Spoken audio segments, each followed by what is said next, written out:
There you are. Alright. Usually I catch you in between talking, so it's like, that's weird. Yeah, not a lot to have a conversation on at the beginning of this one. People haven't flooded in yet, so Yeah. which Well, I is just got fine. done explaining. I just got done explaining the trades that we just made not too long ago. So.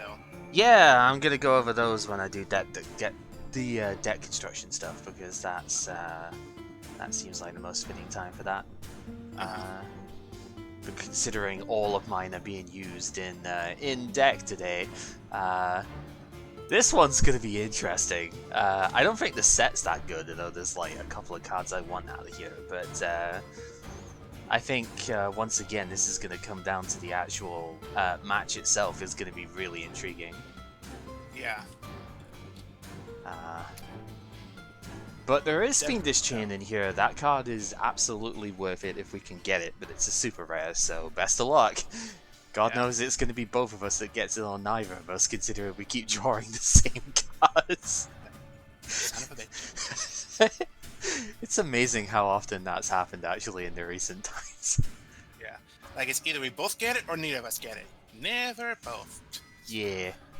But, yeah, Absolute Powerforce. I love how we both did the exact same thing on Twitter, by the way, with the Absolute Power corrupting absolutely. Just had to, but you know. I mean, it was the easiest one. Yep. We both took it without any hesitation. It's like I said mine and then I saw it 5 seconds later, yours popped in and I was like, oh, yeah, okay, you've done exactly the same one this time. I mean, it just made sense. It sure did.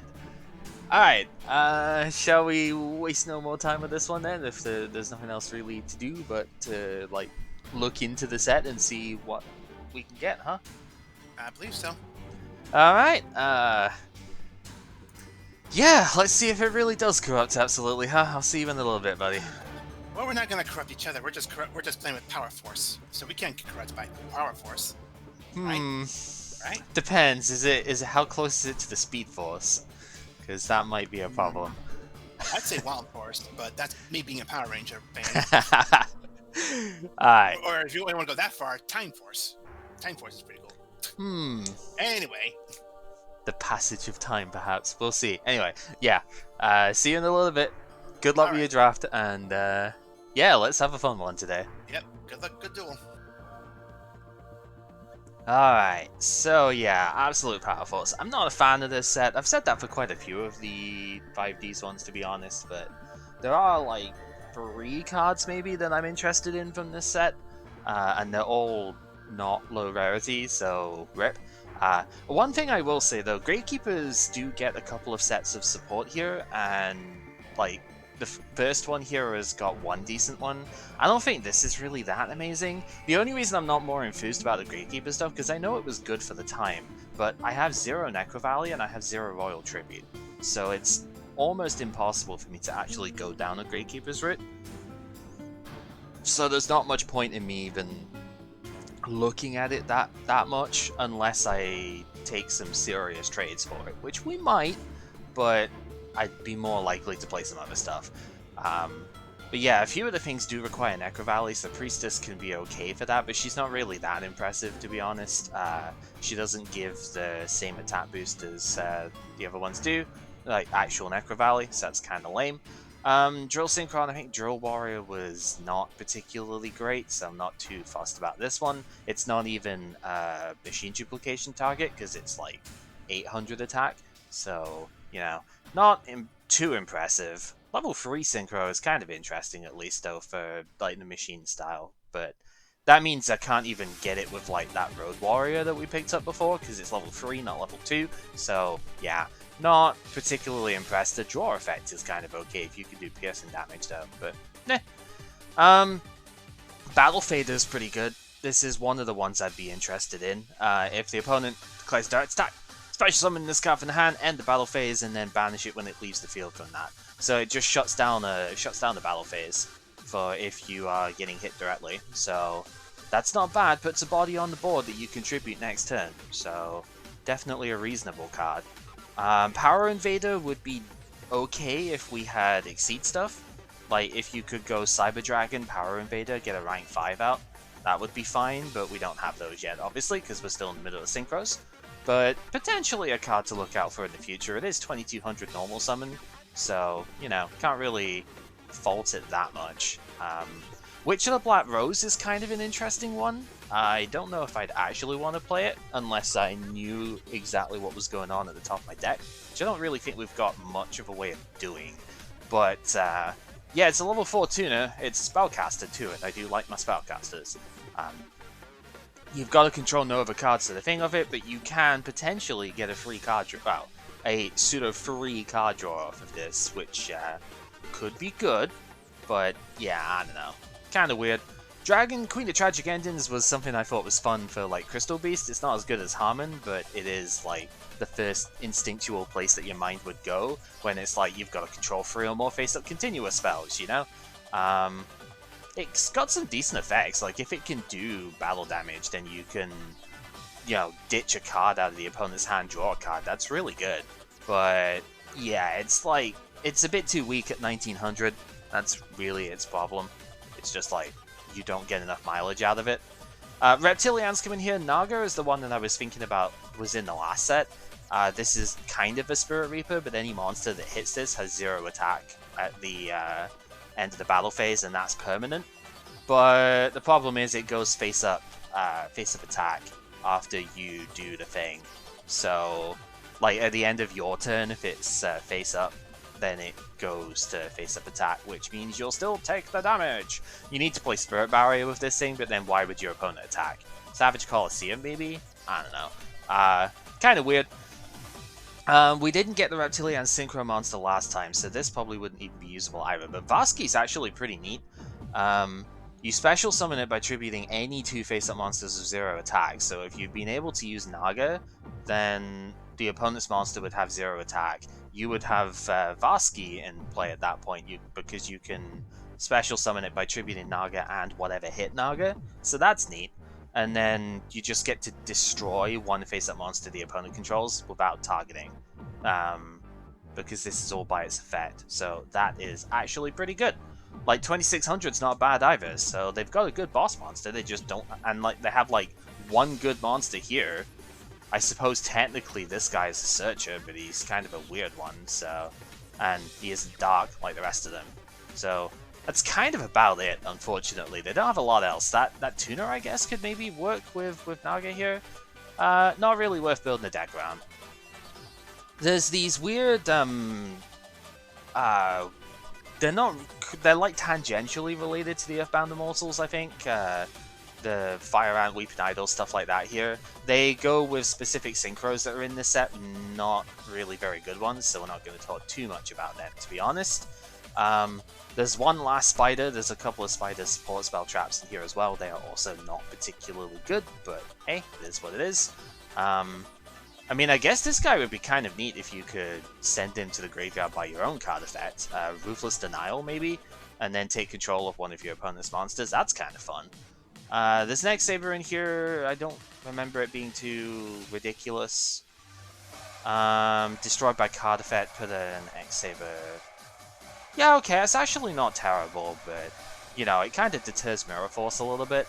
Gets on the bottomless trap hole too, so it doesn't worry about getting hit by that, it's fine. The Gravekeeper stuff, the one that's actually good here is Descendant. Because this isn't a once per turn, if you can swarm the field with Gravekeepers, and remember that Spy is very good at getting other Gravekeepers out, then you can destroy quite a few cards the opponent controls with this thing. So if we're going to pull a playset of anything, we want it to be this out of this set, really. As a rare, that is. Visionary, I think, was... it's very, very weak at level 8. I know it gets a tap for every Gravekeeper in your graveyard. But... yeah, that's really not particularly strong. Yeah, it's... you tribute it as a one tribute, I suppose, but why would you just not play Chief at that point? I don't know. I don't think Visionary is any good whatsoever. Pandaborg is kind of neat if you're playing Psychics. It does have the life point cost, as they always do, but, you know, it's 1700 floating monster. Most of the time they're 1400, so that's kind of cool. And it's water, too. You could probably do some fun stuff with that. Speaking of water, though, this guy is Mini Levia Dragon, and that is actually rad. definitely need to pick up a playset of that if I ever want to, for some reason, try and play that sort of water deck. Probably won't though, because it's not a fish, it's a sea serpent. So, I don't know, probably don't need it, but Super Ancient Deep Sea King's level 7 though, right? So, Legendary Ocean could work with that. Yeah, maybe I would want it for that. Consecrated Light. If Blackwings were going to be the dominant deck at the moment, this is the out to the Blackwing cards. Because, yeah, neither player can, like, play any Dark Monsters down. They can't attack with the Dark Monsters that are on the field. The second part of this effect is kind of stupid because you're never going to actually get it to work because the Dark Monster can't attack in the first place. But it's fine. It just shuts down summoning of Dark Monsters, which Blackwings are entirely Dark Monsters, right? So that would be the ideal counter there. There's a Cyber Dragon support card here. At the time that this set came out, Cyber Dragon was limited to 1. So if you wanted to try and play the Twin Dragons and stuff, you would probably need something like this. It only becomes Cyber Dragon if you reveal a spell card in hand, though, which is a bit weird.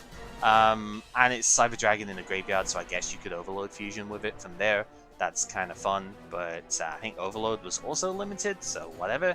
There's a couple more of these Djinn cards to go with a new Ritual Monster here as well, also level 7 so that it can work with the Preparation of Rites that we didn't pick up in the last set. Yeah, this one can actually destroy quite a few monsters as well, which is pretty fun. So yeah, definitely a lot better than the last Ritual Monster that we had, the Divine Grace North Wemco or whatever from the previous set. And a couple of these effects are decent too. Synchro Monster effects being negated is fun, I suppose. It's not the best one, but it's still relatively good. Making your opponent discard a card out of the hand when you do battle damage is much better though. But this one is level 3, you kind of need to work with level 3 and a 4 at the same time. But the Presider of Rituals from the previous set was 4. So if you could go Presider Prognosticator, you do battle damage. I think it's just battle damage and not destroy a monster. You get to draw a card for the other one and make them discard a card as well. On a pretty powerful body, so that's fun. The Synchro monsters in this set are all terrible. Draw Warrior is probably the best one because you could use it with Quick Draw Synchron. And that's not saying a lot, it's not a very good card. Because, yeah, it's got to go down to 1200 to attack directly, what to do, and then it can interdimensional Matter Transporter itself out of the field. Whoop-de-freaking-do, it's not remotely good. Majestic Red Dragon is even worse than Majestic Star Dragon, and that was already just too hard to bring out. We can't even bring it out because we don't have Red Dragon Archfiend, but whatever, it's fine. And then the Sun and Moon Dragon, here are the things that worked with the Fire Ant and the Supe from earlier. They are also not amazing. They do form a bit of a loop with each other, which is kind of fun. If you have Moon Dragon targeted for an attack, you gain life points equal, stuff. But if it gets destroyed by anything, you can target the Sun Dragon that's in your graveyard and special that. And vice versa, but on a delayed timer with the Sun Dragon. 3000 attack is nice, but having to run a level 3 tuner, a very specific and very bad level 3 tuner, doesn't really lend it any favors. Then the X-Saber one is good. It's actually very good, but it means you need to run non-tuner X-Sabers. And we can't do that because we don't have any of them because they're all super high rarity. Also, Air Bellum is level 3, which is going to be the main tuner that you would play to get this stuff out. So that means you need a level 3 X-Saber, not a level 4 one, so it's kind of weird. One neat draw card here, though, that I think Kib would definitely like, Card of Consonance. You can discard Whitestone Legend, draw 2 cards, and then pull a Blue Eyes out the deck. Also works with a Flamebell Dragon that we picked up before, though, so that's kind of neat. So, yeah, if you could get enough of this, this can be a good consistency engine for that. Flamebell Dragon in the graveyard can then be used for stuff like Soul Resurrection, considering Coral Haunted was limited at the time, fun stuff with that. Shouldn't be any Ripperonis. I have everything set as live. And I'm not dropping frames. There we go. Yeah. Shouldn't have been any issues. What else have we got in here? The Temple of the Sun is bad. Break Draw is kind of fun if you're playing like Power Tool Dragon, because you can get extra draws out of that. It's pretty neat. Spider's Lair, kind of whatever. The Machine Assembly line, I remember being kind of okay, right? Although it does have a tendency to just get ragged. But, I mean, hey, if your opponent's going to MST that, then that's probably better than them MST in your actual back row. But, yeah, you can get a special summon out of the graveyard eventually with that if it stays on the field for long enough. The Gravekeeper Stele is really good, though. Like, getting 2 Gravekeepers from the graveyard back to hand, and it doesn't get affected by Necrovalley that normally stops that sort of thing. Oh, Stele or Stele? Probably Stele. It's not Stele, because that's EEL. Yeah, Monument. It's pretty good. But I have, like, no Necrovalley, and I have no Boreal Tribute, so kind of whatever. If we'll pick up a playset, probably, and it'll be fine. Pot of Benevolence is once per turn faster Transmigration Prophecy, which we haven't actually used really, but you know, it's a spell. You could probably do some good stuff with that. And then we get to the big card of the set, Fiendish Chain. The one card that I actually like really want out of this set. Battle Fader would be neat, but this is the one that I really want. Somehow it doesn't stop the opponent changing battle positions. I always thought it did. That's kind of weird, but it's a shadow spell or spellbinding circle like thing that stops the opponent from attacking and negates the effects of the monster that it's targeting as well. So, very powerful card to go with for sure, and we would want it. I would obviously try and play it if I could get it. Otherwise, anything that we could even probably look at here. There's a Spider Trap. It's kind of fun. Saber Hole is interesting if you've got X-Saber stuff. This is like better trap hole. Wow, better and worse because it negates the summon, right? But like you can trap hole anything with that, or you can yeah, use it. It's not secret, it's super rare, dude. Secrets are the pink ones. Super's SR is super, SE is secret. So yeah. Widespread Dud is kind of funny if you could destroy it yourself. You could just like get to, you know, chain that to an MST where the opponent's got 2 back row, not 2 back row, 2 monsters, and that would be fun, right? But it's not reliable enough, so it's kind of whatever. Yeah, SE is the secret one. It says Emma's Blade is an inset, that's kind of weird. Destroy Battle Center, yeah. So that would be kind of good, but again, massively high rarity. Don't have any chance of getting that. Desira of Rituals is kind of bad. I mean, Unaffected by Traps is fun, but it's a level 1, so even if you pulled it, it's kind of lame. Core Transfer, nobody cares. Gale Draugr is probably used in some funky stuff, being able to send a monster from your extra deck to the graveyard, but it costs way too many life points. Shield Wing's funny, because it can't get destroyed by battle quite a bit, and that's really about it. There's these Dark Synchros, as they got adapted in.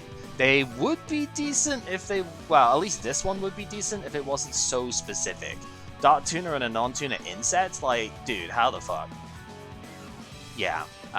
Not exactly great. Like I said, Synchros are not particularly good in this set. Tuner's Scheme is actually something I didn't mention that is kind of fun. If the opponent special summons a Synchro monster, that doesn't have to be a Synchro summon, by the way. You just take control of it, and then actually banish the monster if it gets destroyed. And yeah, that's fun. I don't know. This card is neat, and if I guess if this remove it from play when it is destroyed, yeah, so it can get MST'd and stuff. But you know, like it's a pretty interesting there. And I guess this trap card treats its name as Umi to work with that Sea Serpent from before to like send cards to the graveyard. So yeah, there's some fun stuff within that. But yeah, I'm not a massive fan of a lot of the set, I will be totally honest. It is really just like Fiendish Chain and maybe Battle Fader that I could see actually working here. And even then, Battle Fader is not something I'm going to play today. So yeah, it is basically just hope we get Fiendish Chain the set. There really isn't a whole lot in here that I am interested in otherwise. So absolute Powerforce. Let's bring it up. See what we can get at least. 24 packs of the thing. I mean, we're starting off with the Sea Serpent guy I mentioned, so that's fun. Ceremonial token, hell yeah. There's a lot of text on that one, actually. What does it even do? Offering of the Immortals can't be tributed except for a tribute summon of an Earthbound Immortal. Right, yeah, okay. I didn't really care about reading the offerings because, of course, we don't even have that and the Immortals. It's Kip that's got the two good ones, but we're not even really caring much about them anyway. So, anything of note? I guess the machine assembly line was kind of neat. Nothing really too interesting here. Uni and Bicular and One Thing is kind of fun, but they're not very good. There's the spell, the trap I was on about. Reptilianne Naga. Again, if we got like triple Vasky, if only we had the Synchro for it, I suppose. But we had like triple Vasky, it's technically playable, but I wouldn't call it great, you know. The X-Saber was fine. Nothing really too fancy out of that, so let's keep on moving. There's Drill, what ultimate rare as well. Honestly, I think the Gravekeeper is better than the Warrior. Oh, it's so sad, isn't it? When you get a Synchro and it's like, oh, it's an ultimate rare, it's so cool, and then it's like, actually the rare of the pack is probably the better card. Or the fucking commons are better, but yeah. We got a Synchro, I suppose. It's neat. Quick Draw Synchron could get it out, but I don't know why you would, because it's bad. I don't know. Bullseye. There we go. Fiendish Chain picked up. We're going to have one change of our deck at least here because I need to try and fit this in. This card is dope as hell. The meta quick draw Dandelion, right. Yeah, that would make sense. Yeah. Maybe we'll get that at some point. I think we've worked out a way of allowing promos to be traded for by classing them as secret rares, but yeah. We'll see. Alright. Anything interesting in here? Not really. Layer Wire, I guess if I was looking at potentially memeing it with spiders, but then they're earth and not dark, and I was sad, so I was like, okay. Guess we're not playing spiders then. I did get triple Mother Spider, that's why. Descendant number 2, that's good. Again, this is the good Gravekeeper card from this set. If I do, and I'll have to maybe force it a little bit, because I don't have Necrovalleys at the moment, but like, we could potentially go back and pick up Necrovalley and Royal Tribute if I get enough of the Gravekeeper cards, because they are fun. Some pretty good stuff out of it. There's a secret rare, but it's not a secret. I mean, is there even a secret rare that's good in this set? I don't think so. I guess I'll talk about it properly since we actually have pulled it here. Yeah, so the problem is it's way too specific. You need a Dart Tuner and a non-tuner insect. It's level 6, so you're probably using like Krebons and a level 4 insect monster, or maybe like Dart Resonator or Gale for me. And like, it's level 6, which is the dumb thing. Because if it was level 5, then I could use Junk Synchron with it. And like a level 2 insect. I don't even know what level 2 insects are decent, but like... And also, it's one non-tuner insect monster. I can't even level either with this thing. Because, like, level either would have been perfect, right? Because it's an insect and it comes out, it's level 1, no. It's specifically one non-tuner. If it was one or more, then I could justify it by playing level leader to bring it out. But no! There's no level 5 Dart Tuners I could play with that. It's terrible. The effect is stupidly good though. 2400 for the level 6 is decent. It's not Goyo Guardian, but it's still, I mean, Goyo Guardian is disgusting, so nobody cares. If this card attacks, your opponent can't activate spell or traps till the end of the damage step. That's fine, it's the Ancient Gear type thing. Once per turn, you can select one face-up monster your opponent controls, equip it to this card. It's a relinquish type effect. If it be destroyed by battle, you can destroy a monster equipped to it instead. It just steals the opponent's cards.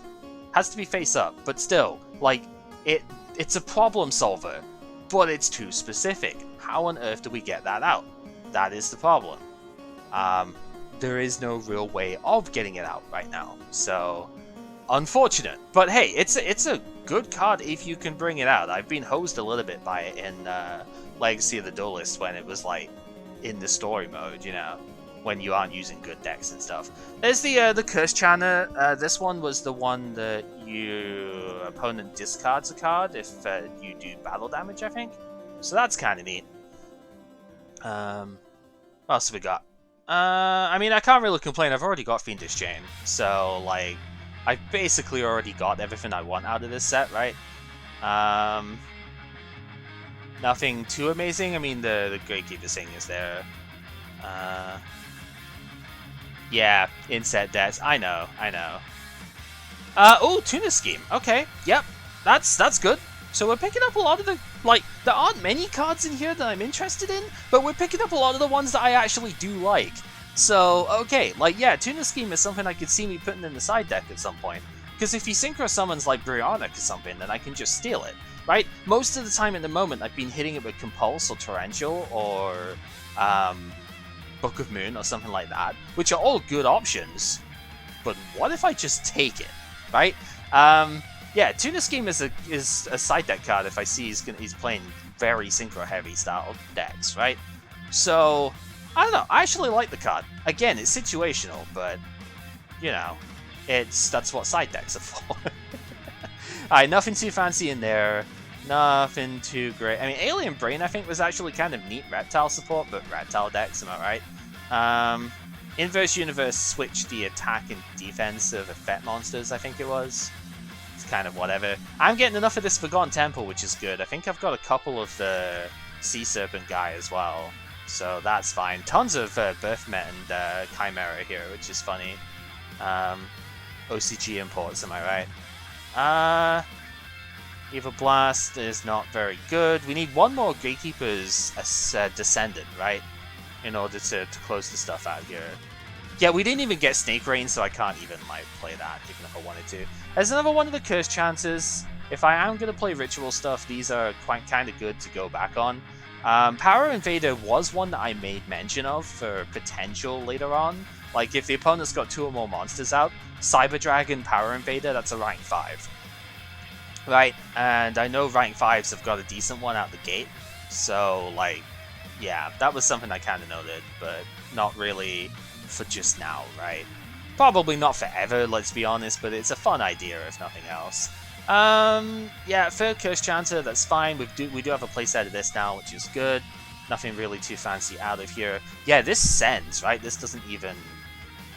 yeah, it does target, but it sends to graveyard, not destroys, so... very, very good card, actually.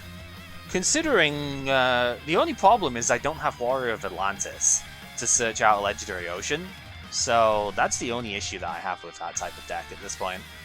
There's the Prognosticator, which is pretty good. At least I've got the option for them now. I think this might be the first Consecrated Light that I picked up. That's a little bit scary. I don't think he's playing. He's probably not going to play Blackwing today because I think his Light Swan is actually what he's been building for. But if ever Blackwing's like become too problematic, this is the card that you want for him to go against him. And only having 1 at the moment. Never mind, we got 2. So that's fine. I don't know if this thing cares about short printing that much, but then again, I only got like 1 Thunder Dragon before, right? So maybe it does. There's the third Descendant, so that's really cool, and the third Consecrated Light in a row. I mentioned it, it's like, hey, we've not got Consecrated Light yet, then we pick up 3 in a row. Go figure. Yeah, Gravekeeper's Descendant playset is really good. This actually, if I get Recruiter as the playset in the next pack, I think Recruiter, or whenever Recruiter actually comes out, maybe I actually do want to like go back and get the Necrovalleys. They are very strong cards. Like, Necrovalley is disgusting, so maybe I would want to do that. Shieldworm, I don't even think it was that impressive, but it's just, that's a breeder anyway. But this card, summon, change defense, then send 1 card from the top of your opponent's deck to graveyard for each face-up inset. Yeah, it's pretty bad, but whatever, right? It is what it is. So last pack here, did we get a second Fiendish Chain? That'd be awesome. Nope, do get a super rare, however. It's the Iron Core one, so not too impressive, but worth looking at to finish off here. So during each of your end phases, you've got to destroy it unless you can reveal an Iron Core from your hand. Each time an a Koa'ki Meiru monster on the field is destroyed during the end phase, your owner can add one Koa'ki Meiru monster from the deck to the hand. So it replaces the Koa'ki Meirus. I don't know if you would even want that, to be honest, but hey, it's a field spell. Terraforming for it is at least a way of getting it out. So, I don't know, I could see it, but I wouldn't want to play it probably. Alright, I've added to collection. Let's choose a thing so we can go ahead and condense this down.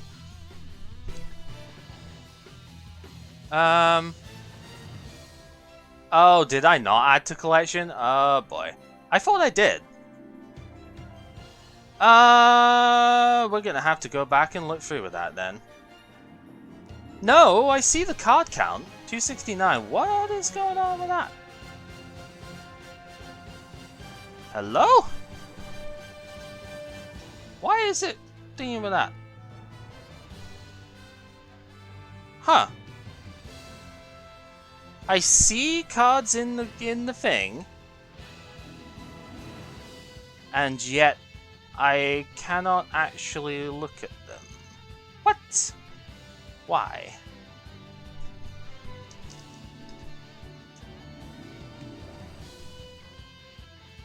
Huh. Yeah, I should probably search for chain. Oh, this is weird. It's random. Yeah, I might need to. I'm gonna refresh, but this is weird. It's coming up with like random card numbers there too a bit. Okay, I may need to go back later on and add the stuff then. That's annoying. It hasn't saved the stuff, even though I clicked add to collection. Weird. I mean, can we go back and take a look that way? I guess probably not. No. So I can't. Well, we know that I got the Fiendish Chain, so I am still going to play it anyway.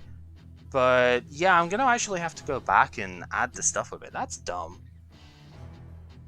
Oh well, it is what it is. We'll figure it out later. Okay, so, because I can do that off stream. I've got the VOD, right, that I can go back and look at and just add them. So, you're probably going to be a little bit upset with me for this one, Chaos, but I am actually going to play something entirely different today. Because I felt like this was going to be fun. I pulled, like, all of the monsters associated with this. And I was like, okay, I could just about make this work. And it actually worked pretty well yesterday. When I changed to this sort of build. So yeah, we're gonna play Fortune Ladies. Because I actually kind of liked the idea of this. Okay, so some limitations. I only have one compulse. I was not able to trade for those because I needed to trade for other stuff that was a bit more important to finish up with here. I wasn't able to pull the full playset for Future Visions, but 2 has been enough so far to do what I needed to do. And there's a couple of trades that I ended up making with Kib that have made this work. I only have one Fortune Lady Water. I was testing the stuff out with this, and it was bricking too much when I played 2. So I didn't even trade for one of Kib's ones in the end. He pulled 2 and doesn't have the other ones here. Yeah, why am I running Denial over Confiscation? Well, let's go over the deck and show why. Okay, so first off, it's 42 cards. One, I haven't been able to pare this down enough. 2, I don't need to pare this down enough. I have so much draw in this deck that 42 cards is totally fine. This worked absolutely brilliantly yesterday, so we're going to stick with it that way. So, I do not have Raime, so Apprentice Magician is the next best option in terms of getting Fortune Lady Light out, because the idea, you need to get Fortune Lady Light out, and you need to get rid of her off the field without missing timing. So a lot of the cards in here look really weird, but they are mostly to proc Fortune Lady Light, because then if she gets to summon, you get a Fortune Lady out the deck, which is usually dark, Dark comes on the field at 2000. If it kills a monster, it gets a Fortune Lady out of the graveyard, which, if it's water, that lets you get 2 cards as well. It's an extra draw. So, Apprentice Magician is my way of searching because I do not have Raimei to do it. Raimei was a super. I thought Kib pulled one, but unfortunately he didn't, so I wasn't able to trade him for one. And with only 4 cards that I could trade for, I needed 4 other ones out of this in order to make it work. But Apprentice Magician is a dark, which does help as well, and it lets me run a couple of techs here. I traded for Kib's Night End Sorcerer. I gave him Wolf, which may or may not have been a good idea. We'll see how that pans out today. But I gave him Wolf because I was like, I can't use it very well, and if you want to actually build the Light Swan stuff up here, Wolf is a hit and miss card at the best of times. So it's like, I'm okay with him having that, I think. And this is a level 2 Dark Spellcaster. I have Arcane Apprentice, but that's fire. This one being a Dark Spellcaster works out a lot better for this deck because I can use it for the Banish stuff, or I can use it for fueling Dark Arm Dragon, which is obviously, you know, very helpful in its own right. So, yeah, it works out a lot better. So, it also, using Apprentice Magician, lets me put Magical Scientist in the deck. And this, we haven't really gotten to use very much yet, and honestly, still might not use it that much. But I have some targets in the extra deck that I can use, level 4, 5, 6 Dark Light monsters that will work out quite well if I can get this with one of my 2 tuners. They're both level 2, so I can go into all of my good synchro plays with those. So that should be quite nice. And yeah, Scientists can get picked up with Apprentice Magician, and then I don't lose advantage for it. I could use those monsters to tribute for the high-level ladies if I need to as well. So it's pretty good. We're running BLS and Chaos Sork here. I'm not running CED because I don't need to here. It misses timing if I use it with Fortune Lady Light. Creative solutions here. BLS is just a powerful monster in general, and I think it works a little bit better than CED in this deck as a whole. Because the whole double attack thing, but also because I can just banish the cards. These 2 monsters can proc Fortune Lady Light if I need to, by banishing her with their effect instead. Getting a little bit creative on the thing if I need to go for a different sort of play out here. But Chaos Sork also works really well for level 8 for the level 8 synchro of Stardust, which obviously we still have down here. So that's the other thing. Special summon Chaos Sork if I can get rid of a Lady Light, that's good. Otherwise, banish a card, get one of my 2 tuners out, and bring Stardust in with it. Which you can't do with Chaos Emperor Dragon because it's level 8. So overall, I think Sork and BLS work better here. Breaker is here because it's Dark Spellcaster. I actually can't fit MST in the main deck at the moment with this one. But Breaker is a dark and it can work for destroying the stuff that way. Just a general strong monster. And yeah, I mean, it doesn't have to be a Spellcaster, but the fact of it is just makes it more thematic. 1 Cyber Dragon because I need another light in the deck, and Cyber Dragon is just a good card. I found that it has worked relatively well here. You can go Sidra into just like Tribute for a Fortune Lady if you need to. Or just have it on the field, obviously, as a good card. There you go. Yeah, Dark Arm Dragon was picked up in the Gold Series 2009 packs from the wheel, and that is one of the cruxes of the deck, as you can imagine. With so much draw power, you're going into your bomb cards here as much as you can, so that's great. Then the ladies themselves, Fortune Lady Dark is ridiculous, to be honest, if it doesn't get blown up before it actually, overpowered even, before it actually gets to hit. Because this thing is not once per turn, and it's not even if only she kills a monster either. It starts off at 2000 attack, and if she kills a monster, then you get a Fortune Lady out of your graveyard. That Fortune Lady can then attack as well, so if it's another copy of Dark, they all trigger whenever 1 Fortune Lady kills a monster. Most of them are too weak to care on that, but Dark and Earth, which I have 1 copy of pulled from the set as well. I literally pulled like every single Fortune Lady except Wind. So, yeah, all of these were native pulls. It's kind of ridiculous. Earth is not super good, but she's here because I need something that beats Cyber Dragon. That is actually just about it. My initial test of this deck, I really didn't want to play Earth because she's not particularly strong, but I was finding that, ironically, Cyber Dragon was actually too much of a problem for me to get over. So, being able to get a 2400 monster out is fine. It can brick sometimes with it, but I have enough other cards to like bin it in here, I think, which makes it fine. So I'm okay with it. It's not the greatest out there, but 2400 straight summoning is not like to be sniffed at too much. So we'll make it work. Then I got one copy of Fire, which is all you really need for the deck anyway. This it's not quite Ring of Destruction because you don't take the damage as well, but if you can specials this with a Fortune Lady, whether it be Dark or Light, you can destroy one of the opponent's face-up monsters and then burn them for the attack of that monster as well. So this is the other potential problem solver if I need to run over a really strong monster. Light, as we mentioned, is the heart of any Fortune Lady deck. You need this, and you need ways of getting it off the field without it missing timing, so we'll go through them. And then Water, if you can get this out as a special summon when another Fortune Lady that is on the field that isn't Water, but we've only got one, so that doesn't matter, you draw 2 cards. It can't miss timing, which is the really good thing with it here. Because it is a when effect, but it's a when you do, it's not a when you can. So, doesn't miss timing. And then, originally I had 2 Grab-Ons in this deck, but one of them became Night End Sorcerer because I can search that with Apprentice Magician. That's pretty much it. So, on to the spells, because there are a lot of them in this deck.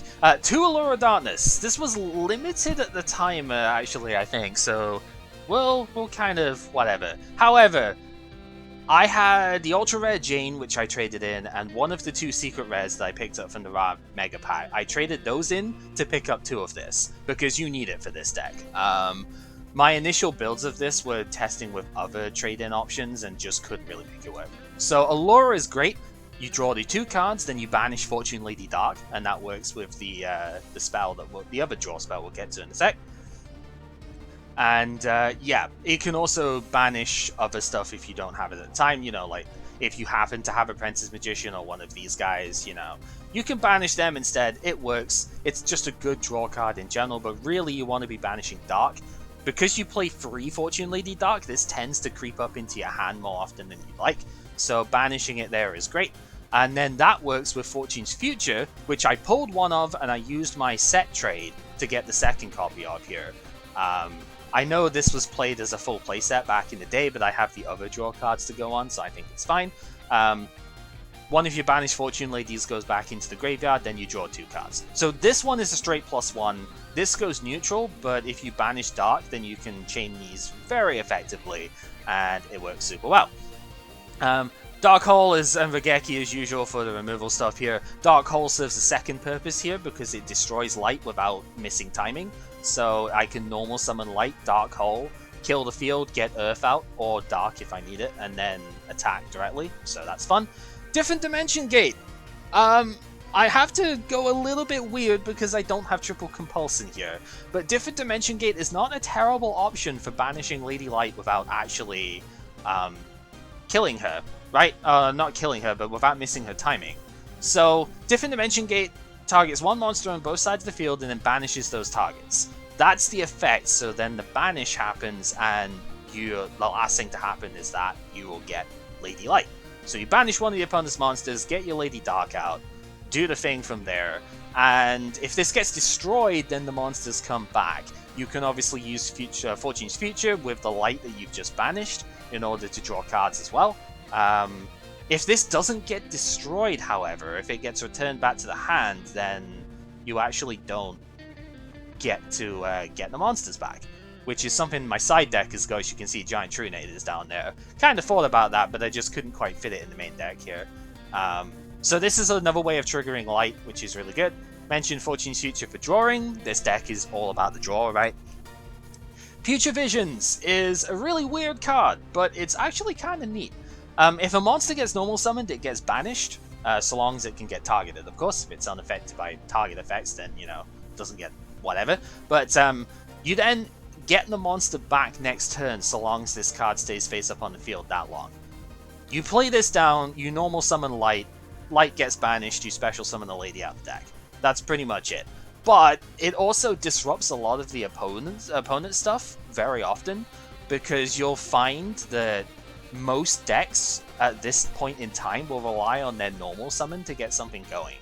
So, like, Cyber Dragon gets around it, that's fine, but you look at a Blackwing deck and they have to normal summon before they can do the special summons. If you look at something like even the Light Sworn, they generally have to normal summon something first most of the time outside of like JD. So yeah, we kind of go around that. Graceful Charity and Pot of Greed, of course, draw a bunch of cards. Graceful's pretty good here because you can discard the Lady Water in order to revive her with the Dark later on.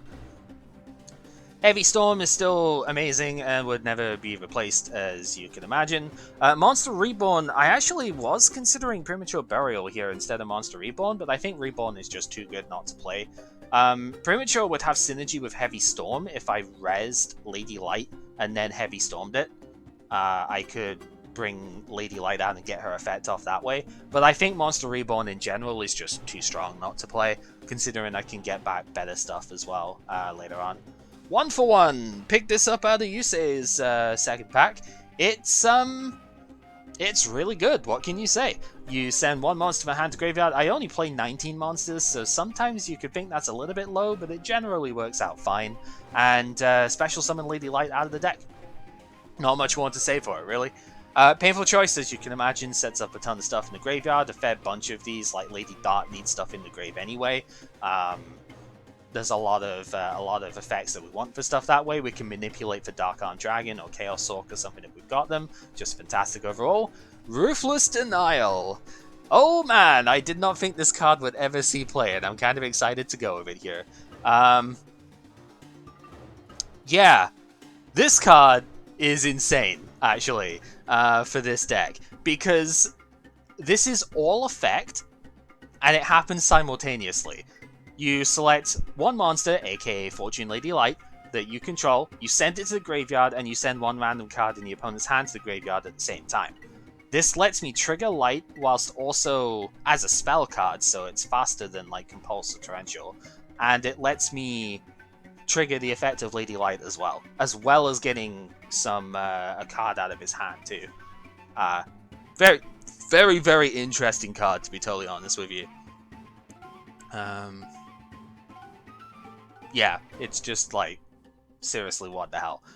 Really, really strong card for that, in that specific circumstance. I only pulled the one, but it was a super rare, so it's kind of insane that I even got one in the first place here.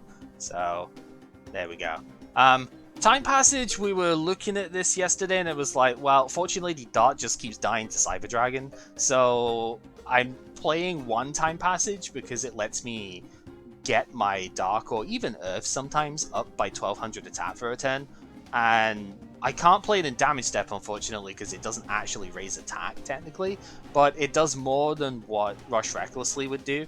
So yeah, when we were looking at it going, yeah, you just special summon Cyber Dragon and just beat Dark, right? But if I can play this on that attack, then I get so much advantage out of that as well. Like, it's really, really strong if you can pull it out at the right time, but it's one of those, maybe just one copy is really all that we can go with here, but you know, it does work out. At least it did work out in testing stuff, so we'll see if it does today as well. And then the trap cards, we've got Call of the Haunted. This is if he MSTs and I have a Lady Light in the graveyard, I play Call of the Haunted, I get Lady Light out, he destroys the call, Lady Light goes to graveyard by the card effect, I get the monster out. So this will make him think twice about using stuff like that, or Heavy Storm. That's why there's another one in the side deck as well. Compulse, I would play 3 of this if I had it, because it's just fantastic. It also triggers Lady Light, that's the main reason to have it here. And then Mirror Force is Mirror Force, you need some defense, right? Can't play Book of Moon in the main deck in this one, because it doesn't really fit too well. And then 2 Torrential Tribute, because this also triggers Lady Light. So this is kind of my out to that as well. I can normal summon Light and then just destroy everything on the field and get a Fortune Lady out. Also, hey Soulfire, how's it going? Side deck cards. Initially I was testing... Oh, thank you for the sub, dude. Most appreciated. 10 months of that too. It's, yeah, very much appreciated. So, yeah, side deck. Some of this was stuff that I was initially testing. There were a few other things that I wanted to try and fit in here, like for potential trade options that we didn't get to. Interdimensional Mana Transporter is something that comes out in the next Duelist pack, which is right after this set, as a common, so I might try and fit that in if I play this again, but, you know, didn't have it there. Magical Dimension would have been amazing, but we don't have access to structure deck cards just yet. We're still in the process of working out how we're going to trade for those and whatnot, because of the playsetty nature of most of them, right? Our current trade system doesn't quite allow for getting enough of them, so those couldn't go in, so I had to fit some other stuff in here instead. King of BO is something I really did test initially. Like, I didn't actually play it against Kib, so he doesn't know too much on this one yet. But this card lets you special summon Light out the graveyard, and then when this goes back to hand, or if it gets banished by future visions and whatnot, Light gets banished and that triggers her effect. It's a little bit slow unless you've got future visions out, but it still is another way of getting Lady Light into circulation, right? And it revives one too, so that's another different place to get it from. So, yeah, and as Ross is saying, deck title. Alternative deck title, Murdering Light ASAP. Yeah, pretty much. Murder her, banish her, just get rid of it, right? Magician of Faith is something I had in the deck until I put Scientist in. I swapped these between main and side deck. Magician of Faith is a light monster, which obviously works really well. It also is searchable by Apprentice, that's the main reason to consider it. And getting back any of these draw spells and stuff like that is just absurd, right? Card is dope, but it's just really hard to ping it in at the moment. One tech that I was thinking, usually I end up playing stuff like... Yo, Kilowatt, thank you for the host.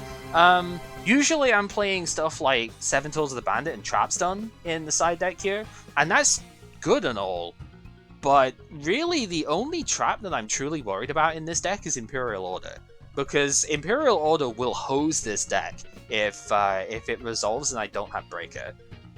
So if it becomes too much of a problem, Trap and like Call of the Haunteds and stuff like that come in too much, Trap Eater is going to be the side deck tech to get through that. This would also work if he ends up playing something stupid like Light Swarm Barrier or whatever.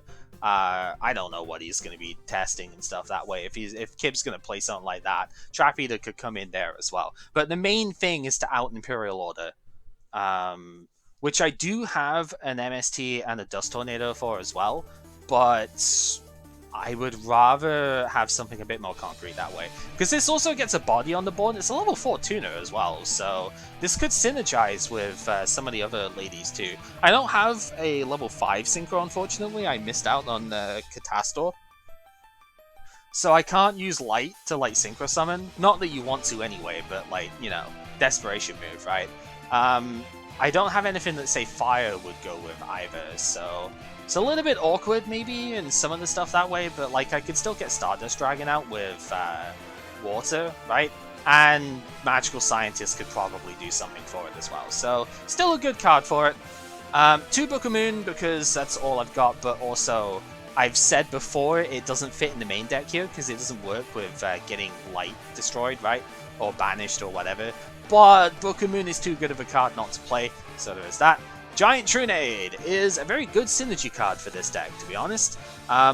Giant Trunade would let me use my second copy of Call of the Haunted here as well. If I res my own Lady Light and Giant Trunade, then Light still gets destroyed by Call of the Haunted, and it works that way.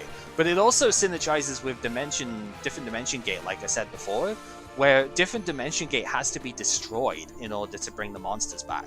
So if I gate and then Giant Trunade, I get my gate back, but he doesn't get his monster back. And sure, I don't get mine either, but mine is going to be a Fortune Lady that I can Future Vision. Oh, Fortune. I keep messing these names up. Fortune's Future. I can bring it back with that. So yeah, I don't care about that. Second copy of Time Passage in case it becomes too important. Depends if I'm up against a lot of big beta type stuff. And then otherwise it's Threatening Roar to stop attacks because the ladies get power boost every standby phase because they increase their level, and their level is what determines their attack. So if I can stop him from attacking for a turn and I can get an extra level, that might be the ticket that I need to get Dark over a Cyber Dragon or a Jane or something like that, right? So there's that, and then that's pretty much it, to be honest. Extra deck, I've got the level 5 Dark, I've got a level 6 Dark, I've got a level 4 Dark, and then I've got level 5 and 6 Light as the main things here. As far as the monsters go, I mean, Ancient Fairy Dragon is what I can summon, Black Rose I could summon. Black Rose is quite a fun one, actually, to potentially bring out here. If I could get Light on the field, then Black Rose could actually let me pop Light as well, so there's another cheeky way that I could get that triggered. To Bionic, I don't think I really need a third one here, because I want, even if it's not a great option, this has got Defense Piercing, I do kind of want that as another option. I don't think I am probably not even going to summon one of these most of the time, so, you know, 3 is a bit excessive, to be fair. This guy does do piercing, so that is one potential thing for it. Probably never going to summon it, but it's kind of whatever. Iron Chain Dragon is the strongest monster that I can summon at level 6. The effect is kind of neat as well sometimes, I guess, but it's 25, that's the main reason to use it. Light End Dragon probably isn't summonable in this deck. I don't think it is actually summonable unless I use Magical Scientist. But I did pull it. It's something that's worth putting in anyway. It's an alternative, you know, that I could summon if I use a Jama King. That's kind of why he's in here, actually, because he's level 6 Light. So Scientist brings him out, and then, you know, Night End Sorcerer lets me go to Light End Dragon. This could be a problem solver in its own right, so we'll go with that. Life Transfer, because it's level 7, that's an easy one to bring out. Probably Fairy Dragon is better, but, you know, Transfer is there. And Stardust is the obligatory level 8, that is the one I want to bring out pretty much every time. The only question is, how am I going to put Fiendish Chain in this deck? Because I did draw it, and I do want to play it, but I don't know how I'm going to put it in yet.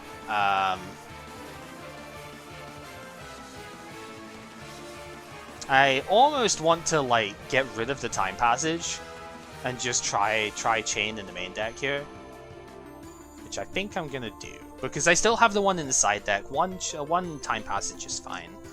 I think we can go with that. Probably should have used the different search there, but it's fine. So we'll save that, and yeah, good luck. Have fortune, I suppose, is the thing for it. Yeah, that's pretty much that.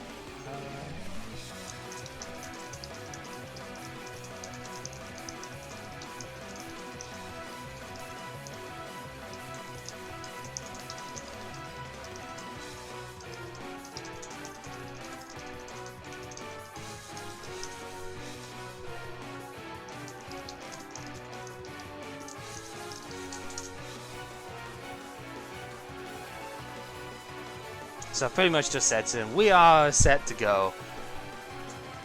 This is going to be fun. I liked this deck quite a lot. Like, I did like the Glad Bee stuff as well, and obviously that is a very powerful deck, but I liked this one. I love spellcasters as just in general, right? That's magic stuff has always been something I've been very much interested in when it comes to these games. I mean, who would have guessed, right? With Marissa being favorite character in Toho, right? That I would like magician types, but yeah, no, I've always loved spellcaster stuff, and this is a very interesting deck to play. Absolutely gonna have some fun with this one, I think. Because I think in the card set we have enough native ways of getting Lady Light to proc her effect here. We've got the Dark Hole, the 2 gates, Ruthless Denial, 2 for your Future Visions. I really wish this was free, but, you know, you've got to work with what you can trade with. Yeah, the 3 Visions, the Compulse, and the 2 TTs. And then for creative options, there's potentially Call of the Haunted if it gets Typhooned and one's in the grave. There's Chaos Sock that could banish one. There's BLS technically could, but that's probably a waste. And then Dark Arm Dragon, because it's not once per turn, you can actually destroy it with that too. So there's some creative ways that you can use this with.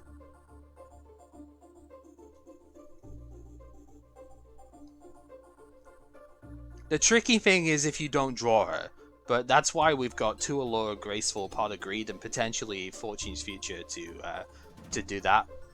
Alongside... odds.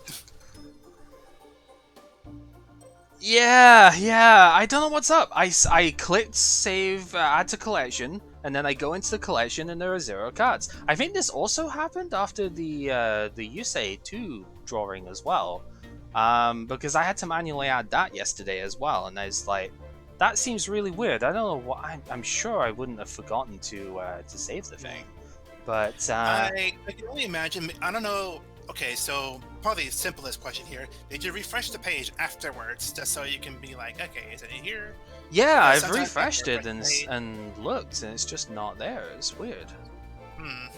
And what was even weirder when I was like going through different sorting methods and stuff, just in case it was like, oh, trying to do a previous name search or something, and that was why, is the number of cards in the collection part there was fluctuating every time as well. It was like 261 and then 341 or something. It came up where it was like, there aren't that many cards in this unranked bit. I've cleaned this box out, right?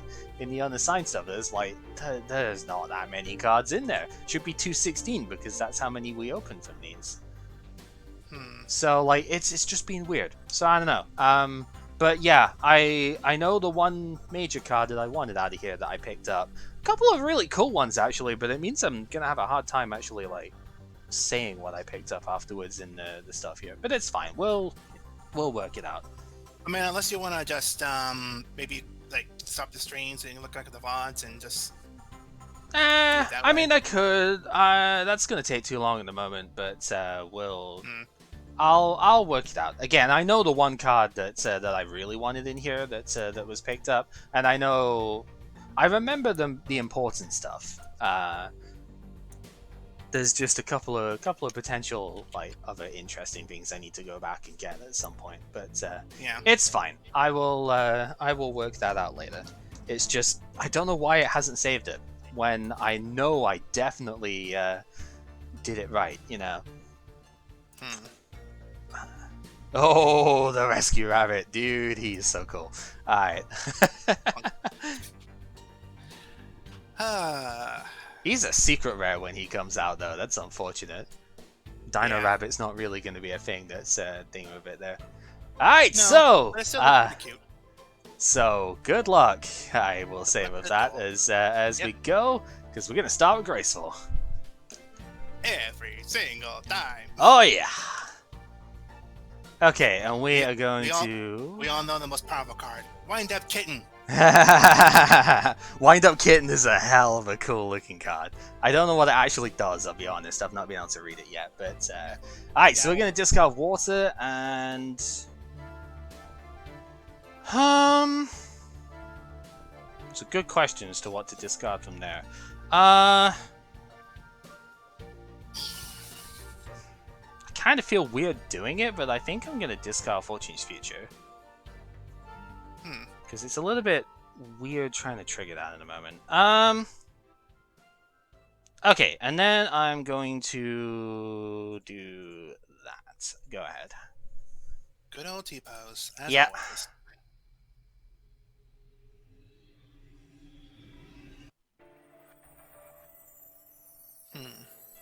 I love Rescue Rabbit though. He's just so goddamn adorable. I mean, it's a pretty good one. All right, set and go. Ooh, now that is kind of weird. Okay.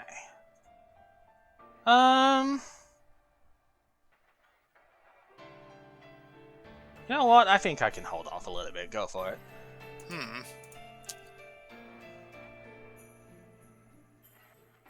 Rescue Rabbit just comes out and goes, "Who needs help?" Boing boing. Yeah. All right. Well, Dinosaurs need help. That's the thing. Dinosaur baby. Level 2 Earth Beast that bounces an Oh, wow, that's cool. Okay. Right. Level 2 Earth Beast that bounces an opponent's monster that. Yeah, that's pretty good. It's Tarantula. I mean, that is pretty good, yep. Alright, well, now I can flip someone for safety. Ooh, yep, and that is Apprentice Magician, so... And mill 3. Lumina, Jane, Book of Moon, okay. That is a little scary. That's already 3 different ones in play here. Well, speaking of a Jane... Yep, alright. Hey, Jane. Alright. So, Yeah, because it's not battling a monster. yeah, it's just 1800. And then yeah. right goes to the good old 200. Yep, I will take both.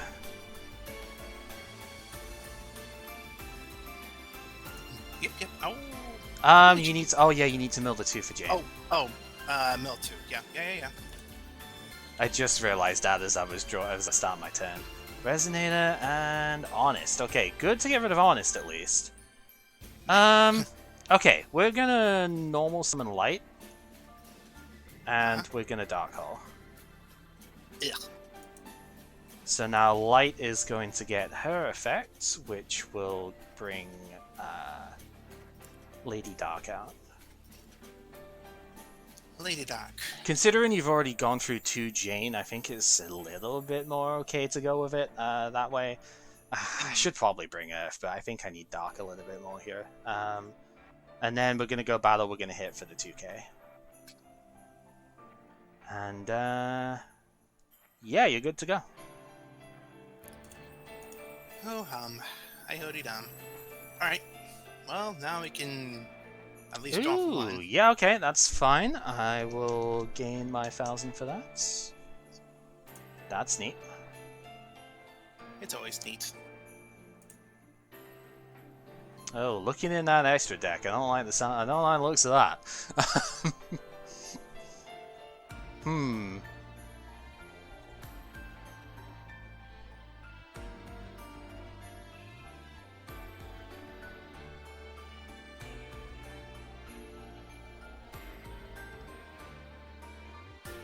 Gotta get dinner started. Alright, Ronnie. Somebody's got a Monster Reborn up here then, probably. Well, not Monster Reborn, but just as good. Oh, yeah, okay. Same old, same old. Yeah.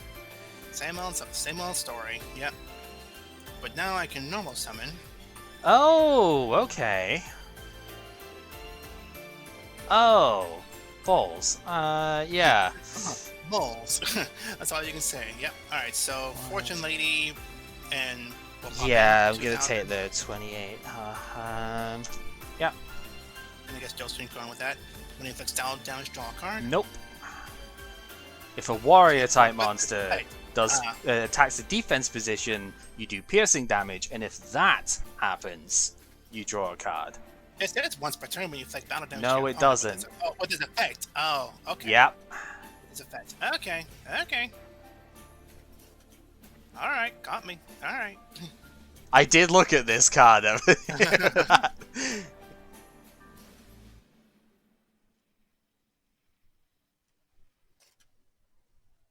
Alright, probably be stupid not to do this right now, but next time to synchro. Yeah, into the Stardust, I'm assuming. Yep. Oh boy. And that'll end turn on that. Alright.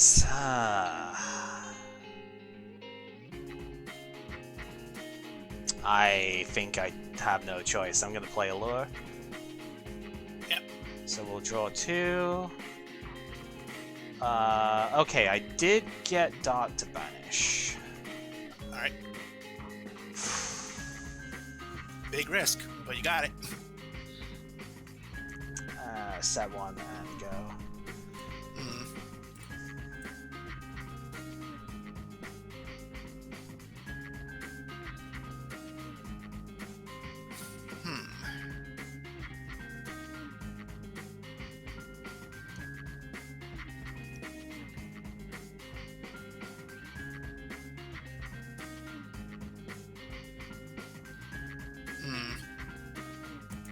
Well, pretty close.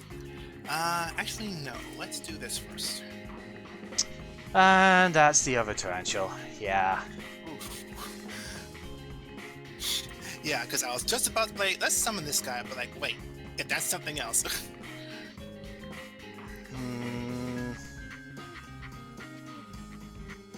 Yeah, no, it's fine, it's fine. Yeah, well... Yeah, that's fine?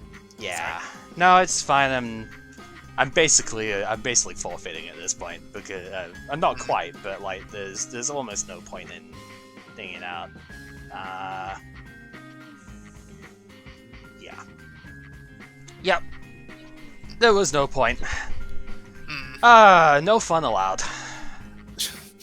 I mean, that is all it is, though, unfortunately. I hate saying it that way, but it really is. It's just no fun allowed. As we've established too many times, like, it's just...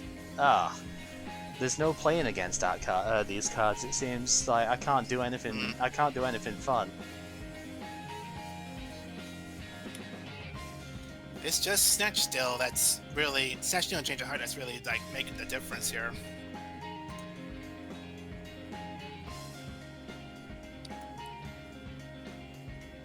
Synchros block front? Yeah, Synchros do that too.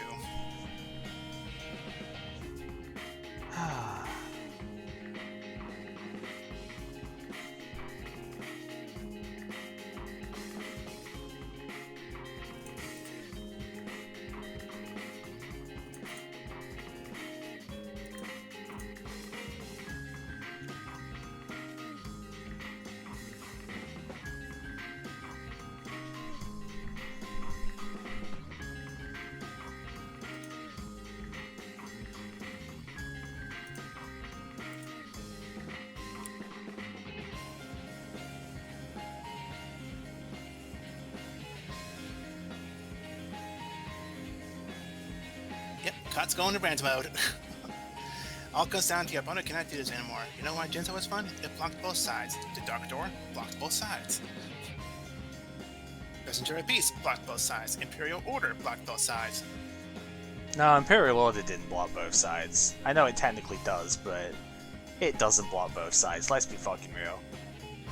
It does nowadays, post-errata, but no. Imperial Order was shut down the opponent for a turn, and that's that, because you could just choose not to keep it up. It was not one-sided. That is not two-sided even. Yeah. Like, I'm just gonna completely disagree with that one outright, because, yeah, I played when that card was legal. Yeah. Yeah.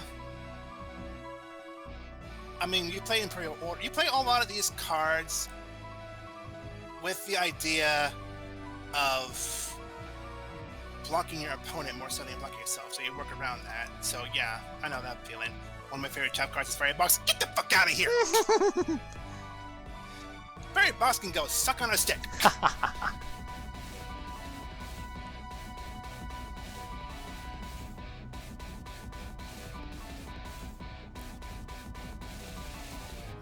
Sorry, what, Kip? No. Do you hate Fairy Box? Mate, I don't know if you've seen my Fairy Box. Oh yeah, 42 cards still. Yep. Oh, first move, huh? Alright. Rendering video. Alright, Cod. But just so it's fully aware, I do hate Fairy Box because Fairy Box works with you if you try to make it work with you. It didn't work with me. Simple as that. Alright, well this is a good time to activate this. Yeah it is. That's pretty good. Discard. Discard that. Draw the two. Draw two. Mill And the then two. mill two. Ouch. Well, there you go. There's one! Doesn't really matter though, Change Your Heart and Brain Control both would have done the same thing. I guess so, yeah. Alright, so set to end turn. Okay. Ooh. Your good old T-pose. Oh, now see, that is a weird one to have out here. Huh. I don't know how I feel about that.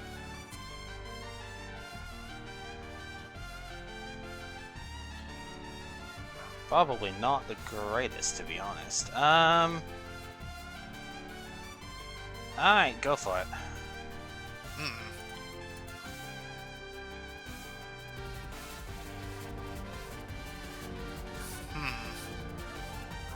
Wow. Alright, well, now we can flip summon. Yep, and I'm gonna chain the MST. Yeah. Yeah, I wanted to bait it. You still mill the free, obviously, because you're still destroying it. Yeah. Getting Gravekeeper in the grave with that as well, that would have been a good call or haunted target. Yeah.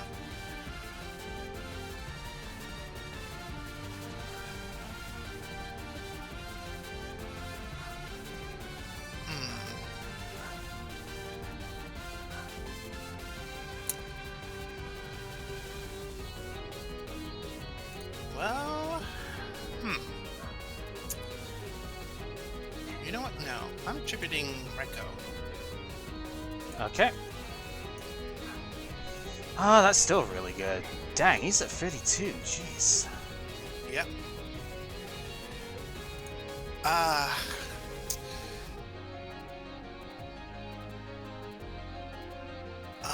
nasty do we want to be?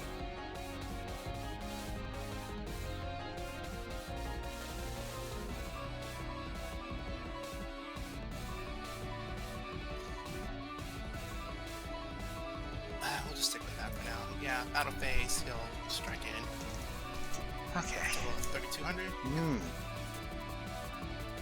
Alright, so end phase, before I end my turn, mill 3. Ooh. Aw.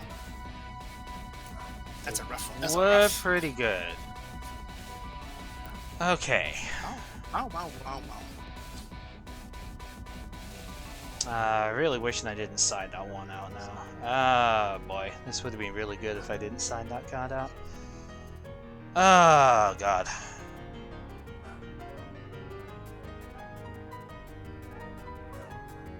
Now I'm actually not sure how to go about it.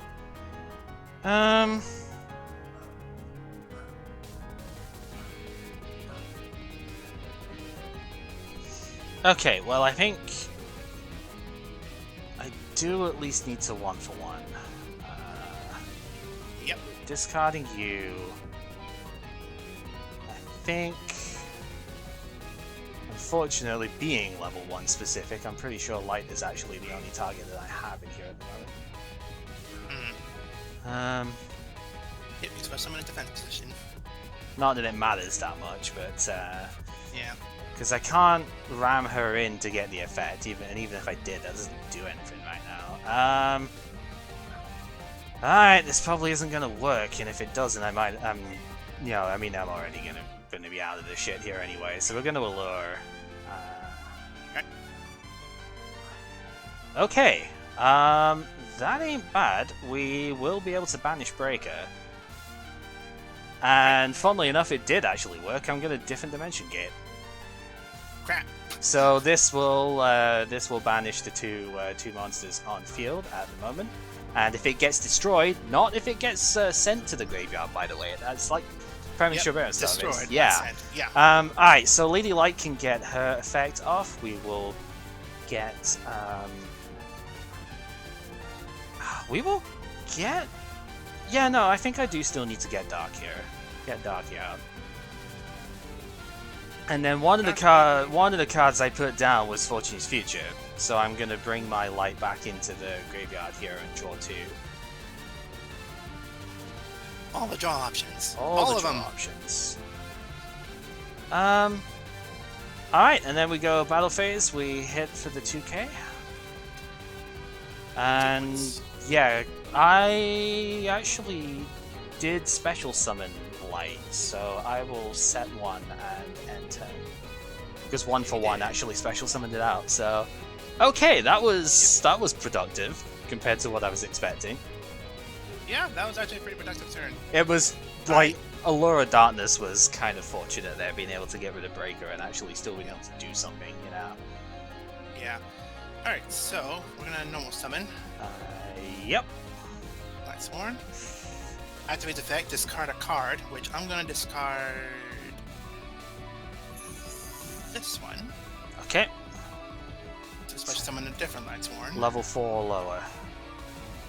Level 4 or lower. Actually, I have another Dragonoth in here. Or Garoth. Yeah, you do have Garth in there, yeah. So, yeah, that works.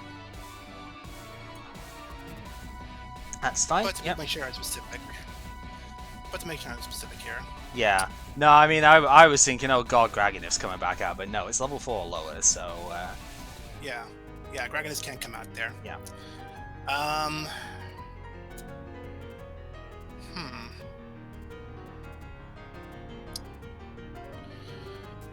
What are the odds?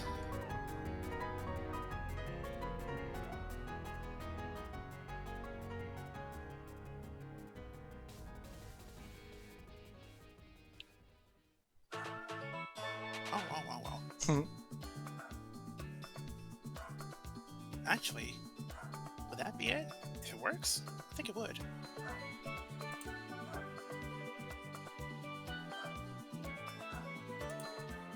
Yeah, I think that would work.